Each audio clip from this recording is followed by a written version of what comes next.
jërëjëf mbokk internet yooyu ñuy topp ci suñu plateforme alors ñu am mbégte bu baax a baax ak contentement ñëw fii nga xam te ni mooy seet ki nga xam mooy Serigne Bada Kémane Serigne Bada influenceur Serigne Bada nan laa la bu ma la doon woowee tey Serigne Bada laa la war a woowee wala influenceur wala Bada tiktoker. le mara du peuple. le mara du peuple parce que mara yi bari nañ fi de nga engagé na le mara du peuple. waaw loolu la yàlla def kenn ku nekk li ko yàlla defal yàllaa moom nguuram gi nag ñun duñ ci dara. ay jaam noonu rek. donc Bada le marabout du peuple. yàllaay doxal. alors Bada tey waroon waxtaan lu bare moo xam politique lay doon. wala people wala tamit li nga xam te mooy showbiz. li nga war a njëkkee tamit mooy li nga xam te ne mooy politique ku ne xam na ni élection yi ñu jógee ki nga xam ne mooy Bassirou Diomaye Faye moom la Sénégalais élire jox ko mu jiite suñu réew. alors ku ne xam na ni def na ki nga xam ne mooy Ousmane Sonko le premier ministre alors choix boobu mu def ko premier ministre Bada da nga ciy ànd wala ban gis-gis nga ci am. waaw xam nga dama ci am ñaari mbir ndax damaa jaaxle. bi ci des damaa tiit. da nga tiit. ndax boo xoolee jomaay démb. xam jomaay tey. xam ne ñaari jomaay la. ndax jomaay xam na ne nag yenu na. waaw yenu na responsabilité ndax. l'état a sa réalité. boo gisee da ngay gis ne kii. li mu yenu nag dëgg dis na ci moom. mais. beneen bi ma tiital mooy Ousmane Sonko. dama gis ne. surtout keroog bi muy def déclaration bi dafa ànd ak cabarteeg activité. mu mel ni da ko jël à la légère. te mu mel ni xamut li mu yanu li mu doon kon moom. xool bi ñu ci njëkkee nag mooy lu tax nga wax ni da nga yërëm ki nga xam te ni mooy Diomaye. waaw dama yërëm ndax ma ne mooy Diomaye parce que xam nga lu mën a xew ci nguur gi. duñ laaj Ousmane Sonko duñ la laaj duñ ma laaj mais Diomaye la ñuy laaj. moom mooy responsabilité moom lu mën a xew. bu naan Diomaye mooy Sonko mooy Diomaye it. kenn na ni laaj muy Diomaye moom mooy rendre compte. kon loolu beneen sew-sew la bu nekk foofu. ba tax na ma jàpp ne Ousmane Sonko man pour moom li gënoon ci moom. mooy que ne mu toogoon def neutre wala mu nekkoon benn simple conseil rek. dem eggale liggéeyam. te li mu waroon a def discours tamit su ma doon moom. damay wax ne maanaam maa ngi leen di leen sant di leen gërëm yéen sénégalais yi. combat bi nga xamante ne doon na ko ànd ak yéen ba agsi fii te yéen ñëpp ngeen bëggoon maa jox réew mi jiital ma. yàlla dogalu ko ci man waaye ci Diomaye la ko dogal. comme ci Diomaye la ko dogal nag man maa ngi dem eggale sama liggéey. waaye nga du tee danaa ko jàppale ànd koog yéen ñu jàppale ko. ba li mu bëgg ci mandat bi li mu bëgg ci Sénégal mu am ko ci. su boobaa lay gën que ne. muy jël poste surtout rawatina premier ministre. ndax c'est le chef du gouvernement. loolu dafa nekk dis boo xamante nii. ku dul wann baat. mënuloo ko te Ousmane Sonko du wann baat. loolu kuy wann baat ko mën. ndax tey jii gouvernement bu demee noonu ba ci kanam ba xaw a yëngatu. ak coow lu bari léegi yooyu. ñoom bu ñu waxee rek bu nit ñi waxee Ousmane Sonko faaw mu génn tontu te bu tontu rek jaxasoo réer mën naa am. moo tax bu ma sañoon daal du jël poste. te su boobaa réeroo mën naa am seen biir. ñoom ñaar te loolu laay bañ. ndax ay nit xanaa xamoon ne buñ dëkkee rek ci na ni am coow waaye buñ dëkku rek duñ am coow jàmm na ni seq. c'est vrai fi mu toll nii kër bàyyi li muy neex yëpp buñ dëkkee rek lay am coow mais bu kii dëkkee fee kii dëkk fee duñ am coow bu feet jotee ñoom ñëpp ñu tase ba da ngay gis day neex. dañuy bëggante kenn ku ne yàkkamte gisaat sa morom kenn ku ne yàkkamte saafonteeg sa morom. mais buñ dëkkee rek coow am. te loolu lañuy bañ loolu moo tax ñu ne ñaari kuy duñ bokk mbana comme ñoom ñaar ñëpp xam na ne ay ñaari kuy na mos yoon daal mu nekkoon conseiller. boo xam ne wax dëgg yàlla day nekk ci ginnaawam di ko jox affaire yi moo gën mu ci jël benn poste daal. mais est-ce que tamit du day bëgg mu jege ko parce que ku ne xam na ni président bi voyagé na ak le premier ministre moo gën a yomb voyagé na ak keneen comprendre nga est-ce que jàpponte li nga wax léegi da nga ko yërëm Ousmane Sonko ne du question daf ko indi ci bopp pour mu koy épauler. waaw xam nga du moom sax mais xam nga tey jii imaginer Diomaye dafa am ñaari soxna Ousmane Sonko am soxna. am ñu leen topp kii am ñu ko topp. te ñaare problème mën na bañ a jugee ci ñoom mais mën na jugee sax ci seen i soxna wala mu jugee ci nit ñi. wala mu jugee ci biir ministère bi. di naan saytaane waxul dëgg waaye yàq na xel. foofu la daal sew fu muy jugee moom du mës a jugee ci ñoom ñaar. ñoom ñaar xas nañ xamante ba pare. mais daal bu ma sañoon daal ñu def noonu loolu mu daal moo doon gën mooy sama gis-gis man. d'accord mu ko defoon moom dana baax lool. waaw. alors dañuy resté ba tey li nga xam te ne mooy politique ku ne xam ne démb lan annoncé li nga xam te ne moom mooy gouvernement bi nga xam te ne ñu ñoo war a jiit Sénégal alors noo jàngate gouvernement bi ñi nga xam te ne dugal na leen ci. waaw gouvernement bi de wax fa dëgg yàlla ndax boo xoolee ministre de l'intérieur mi ngi ko def Jean Baptiste Tine. ministre de justice mi ngi ko def Ousmane Diagne. te Ousmane Diagne magistrat la di procureur. kon loolu macha allah am na solo wax dëgg yàlla ndax. leen lu leen naan mbir lu ne donc bu ko jox sa waay. waaye jox ko waayam. te ñooñu comme ay nitu droit nan yoon nañu jàng wax dëgg yàlla loolu moom ñu ngi ciy kontaan baax a baax. di wax ne ñoom nan xam li ñu yor rek te xam li ñu leen dénk. te xam ne ni ñu def ba jot ci noonu la ñuy defaat ba jugee fii seeni moroom ñu joxaat leen ko. kon général bi nga xam ne Jean Baptiste la moom it dégg naa parcours am rafet na loolu macha allah dox na lu bari ci biir réew mi. mais foofu tamit dama fay xaw a tiit tuuti parce que boo xoolee Ousmane Sonko fal na ñaari général. kenn kii général bi beneen bi mooy yaakaar naa force des armées.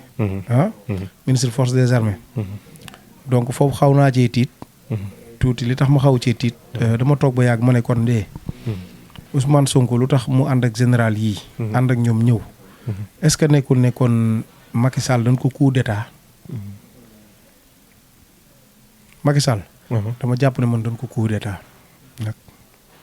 parce que boo xoolee Ousmane Sonko bi muy nekk ci opposition bi xibaar yi mu daan am. lu général Moussa Fall wax léegi ak Macky Sall Ousmane Sonko da ko daan yëg. kon est-ce que nekkutoon tamit amoon ay général yoo xam ne dañu impliqué woon ci mbir mi ngir bëggoon ñoom it jël seen nit fal leen.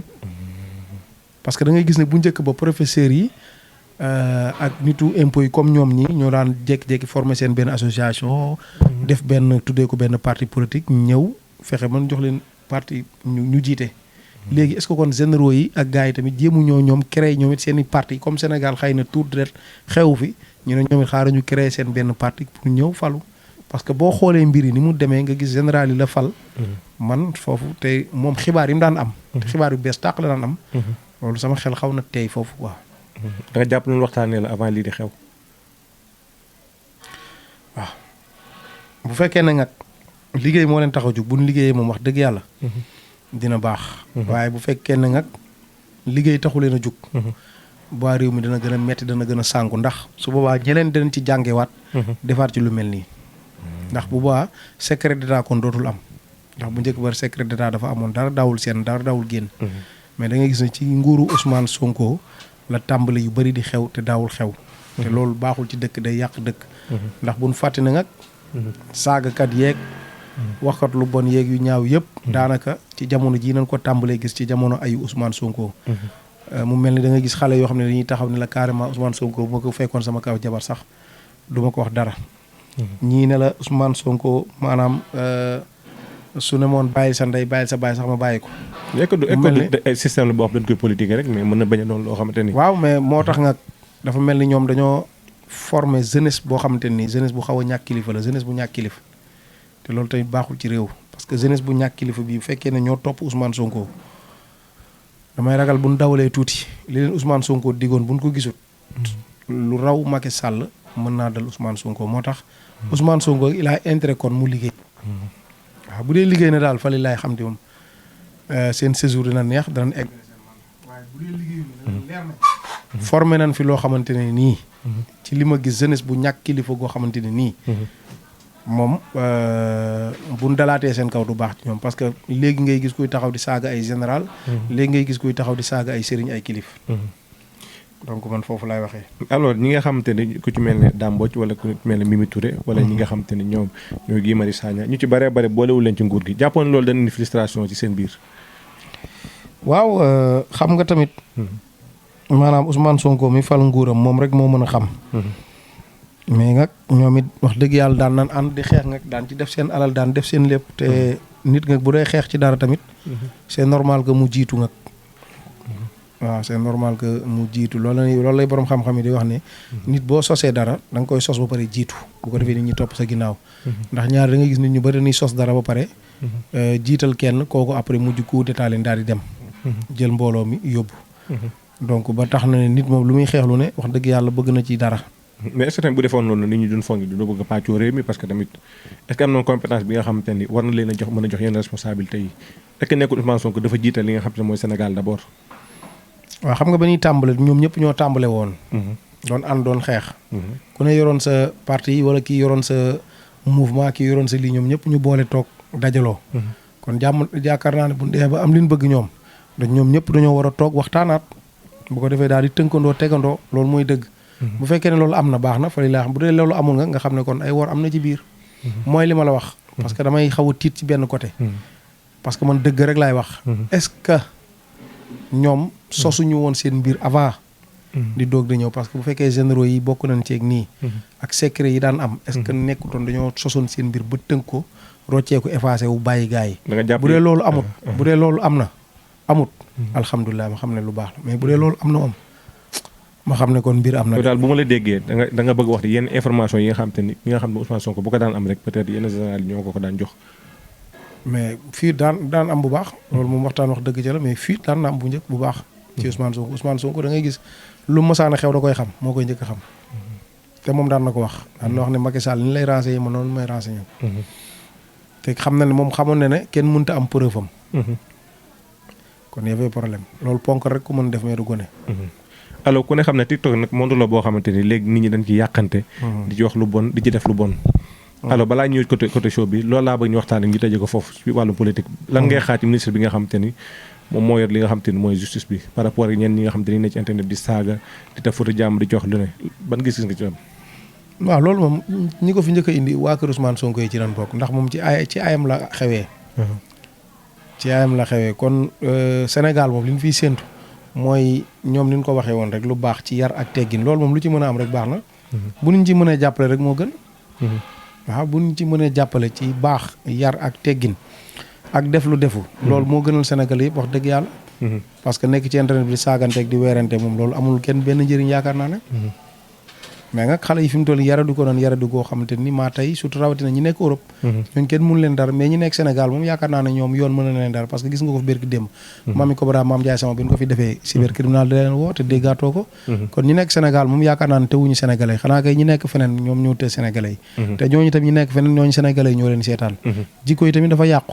xam nga bu fekkoon parent bu ne tamit def nga li nga war a def yar sa doom yaakaar naa ne yëpp du fi agsi kon dafa mel ni du Diomaye ak Ousmane Sonko rek ñoo mën a defar réew mi waaye tamit sénégalais yi jikko yi ñoo war a defarwaat baax a baax kenn ku ne yar sa bopp li sëñ Saliou waxoon rek bu ko ne yaree boppam rek léegi réew mi avancé loolu mooy dëgg d'accord alors dañuy ñëw ci li nga bañ a guddal li nga xam te ne mooy showbiz d'après Wally Seck bi nga xam ne dem na fële moo nga xam ci màkk ñu gis mu doon jooy yu métti di jooy ki nga xam te ne mooy waajuram ñu ci bëree ba jàpp ñu affaire yi folklore la quoi parce que ñu ci bëri ñoo ngi dem màkk ñàkk seen waajur mais yenn affaire yi duñ ko def yenn vidéo yi fuité ji Wally est-ce que nekkul loo xam te ne ñu bëri nee na moom moo koy bëgg parce que mooy ñu koy photo ñu koy vidéo polémique boobu yow ba njàngat nga ci am waaw xam nga loolu Oustaz Modou Fall wax na ci wax ju am solo ndax yonent bi sallallahu alayhi wa sallam yaakaar naa ne ku fa dem di nga jooy rawatina nga bëgg ko ndax boo demee màkk moom foofu mooy daj dëpp gi ndax màkkam suuf soosu moo gën a sell ci suuf yi bañoon ko boo fa jullee sax ak li nga jullee ci beneen réew sax du doon benn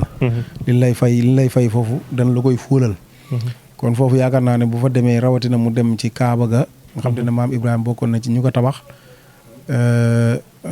kon yaakaar naa ne moom ñu tuddee ko Seydina Ibrahim bu fa demee tamit di ñaanal waajuram ak yaay ni mu fooree ak yaay ni mu toll ci doom rawatina yaay ju baax kooku yaakaar naa ne war na cee mën a jooy yu dëgër waaw jooy yooyu baax loolu dara nekku ci wax dëgg yàlla dafa daanu dafa yëg boppam daf ko def ak non mais Wally buy showbiz kan lay showbiz Wally balaa ko Seck Sénégal ñëpp xam nañ ko kan moo ko ëpp tur ci réew mi ci Sénégal mais am na fa ay naataango yoo xam te ne ñoom la daan showbiz ku ci mel ay Sidi Diop waaw non mais showbiz ak ñooñu wax dëgg yàlla parce que moom Wally mi ngi toj ñoom tamit ñoom Sidi Diop tamit ñi ngi toj kenn ku ne Sénégal moom doo fi laajte Sidi Diop Sénégal doo fi laajte Wally Ballago Seck yaakaar naa duñ dem ba Kaaba ga ñoom di showbiz loolu yaakaar naa question bi ma leen laajaat moo ñu ci bëree bëri laaj naa ko léegi sama naataango bi ñu ci bëree bëri léegi Màkka daanaka yoonu toll lañ ko def ku jug rek influenceur yi dem fa li nga xam mooy ca Màkka loolu mu doon loo xamante ne benn phénomène la dañu bëree bëri bu ñu daan jóge Màkka dan daan changé am beneen comportement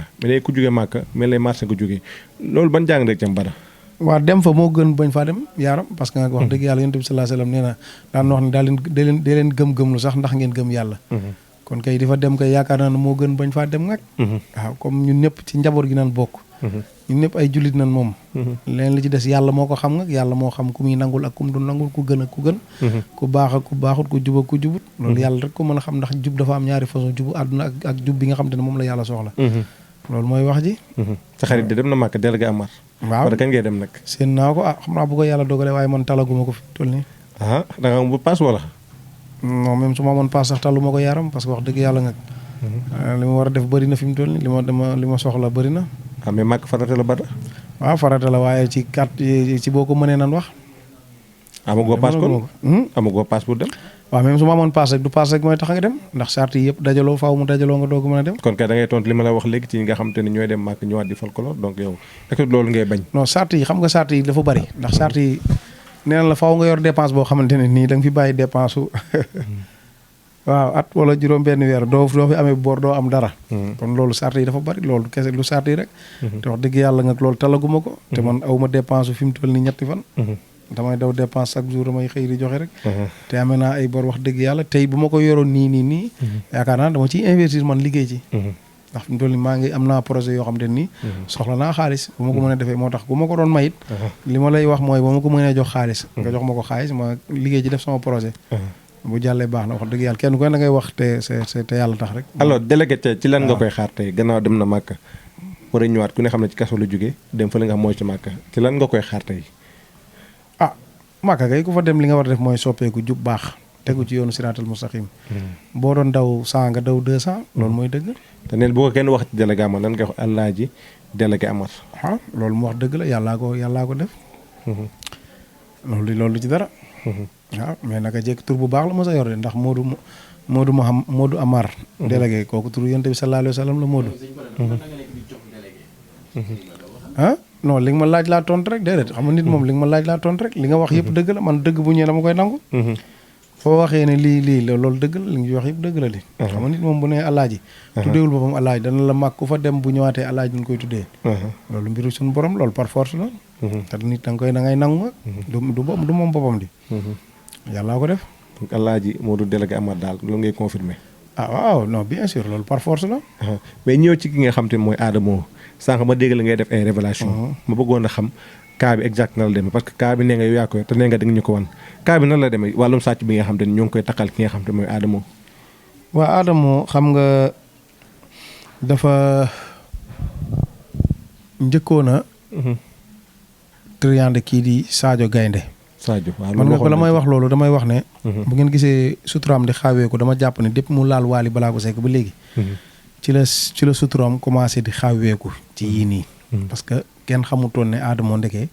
daan na triande wala daan na jël ay nit naan leen dama leen yóbbu Europe ak yooyu Sénégal di encaisser xaalis. loolu kenn mësu koon a xam ci moom. donc Sadio Gaynde ñoom ñaar nga li leen boole du Italie du Allemagne. Sadio da daan fréquenté seen kër Louga. Njomre. daan fa nekk moom ak magam Ibrahima. donc ñu xamante baax mu xam kuy Adamo. donc Adamo bi ñu déggantee ñoom ñaar mu ne ko maa ngi fii nii ci Italie. te Italie boobu Sidi Diop dafa waroon ñëw war fa tëgg. ànd ak ñoom Banaya. Sadio nee na ma jour boobu sax man maa ko jubóo léegi Ndeye Ndiaye Banaya. donc bi mu ñëwee ci la waxtaan ak moom ne ko man am naay booy yu ma yóbbu sa Adamo ne ko am naa ku la ko mën a yóbbul ku jigéen. moom de. jub na baax na te yóbbu na ay nit gis naa ko yóbbu na 6 booy. ne ko sax birki démb indi na fi lu tolloog 12 personnes. nangam Sadio na ko mu ne ko waaw te Adamo tamit confirmé ne ko bis bu la woree man dinaa ko kaa ndax gars yi réew mi kenn ñemewu ma. Sadio tamit am confiance kon jëflanteeg ndaw si. jël xaalisam di ko dugalal di ko jox. 1 million 2 millions 400 000 nangam ba mu mat. 8 millions. léegi nag toog lu yàgg affaire bi xam naa amut. léegi nag fils de Sadio sax doomam ji ci la bokk mooy fils de Sadio mi nga xam ne mbër la. ci la bokk ci cas bi la bokk. moom it joxe woon na femme bi xaalisam Adamo. bi affaire bi amee Adamo waxu ci kaawu ci. léegi nag man après ma jot ko nag bi ma ko jotee ci laa ci kaawee Adamo ñëw. Sadio ñëw. léegi nag Adamo ci la koy Sadio di waxee sax abaloon naa la tamit 500 euros. 500 euros yi Sadio ne da ko abaloon 300 euros après abal ko 200 euros. Adamo ne ko jox ma sa numéro sax ma fay la ko. mais ba léegi nii Sadio ne na ma jotu ko kon 8 millions 500 euros la. loolu après beneen bi ci toppaat yàggul dara am ay booy yu dox ba fekk si man ne ma. Adamo daf ñu amel 1 million 500 ma ne ko loolu nu mu demee Adamo daal di ci may wax booy yi ne ko ñun ñoo la jaayan suñu compte Facebook. Adamo bi muy doog a am Facebook booy yi ko njëkk a jaay compte Facebook ñu jox ko. biñ ko joxee mu dawal tuuti booy yi di ko jàppale après Adamo tijji compte YouTube bi mu tijjee compte YouTube woo booy yi ne leen dama bëggoon sama compte YouTube bi jug am doole. léegi daal di koy ibbil fii booy yi tamit ibbi ko Adamo am ci accès booy yi am ci accès. booy yi naan ko del def vidéo ay 3 minutes day ñu jox ñuy dugal. mu nangam Adamo di def ay vidéo 3 minutes mooy vidéo yooyu mu daan def ci 10 000 promesses yooyu. booy yi di dugal ba compte bi am 150 000 abonnements donc booy monétiser ko booy yi nag fii ak ginnaaw suba compte bi Adamo dina fay. ñaata mu ne 1 million 500 Adamo ne ko ok dinaa ko récupérer léegi bu ko récupérer ko war a def 3 parties jox leen. Adamo récupérer 1 million 500 yi dóor booy yi. bi mu dóoree booy comme booy am nañ accès ci compte YouTube bi Adamo am ci accès. booy tëj compte YouTube bi xam naa ñàkkul ñu dugal ci film pour na wala dara. donc compte boobu daal di tëj. ñu xuloog Adamo fan tasiroo. Adamo am lu ko metti loolu booy yi nga ëlbatiku dem tijjiwaat beneen compte boo xam ne mi ngi ci YouTube bi mooy daw nii. mi ngi tudd Adamo yaakaar naa Adamo Boss Negri xaw ma. mooy compte YouTube boobu ngeen di gis ci YouTube bi. man dama jàppoon ne Adamo moo ko moom mais jour boobu laa xam ne ndeke Adamo moomul compte bi.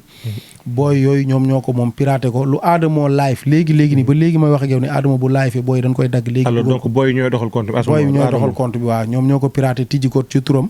di doxal compte bi di kii léegi nag Adamo nga bi mu ñëwee keroog nee li ko gën a metti ci àddina mooy loolu ko booy def. mais li tax booy nga ne ma li tax ñu def ko lii. grand parce que moom moo ñu dóoroon. Sunu 1 million 500. loolu yàgg na de. loolu yàgg na. yaa may dégg. xam naa ay 2022 bi rek affaire yooyu.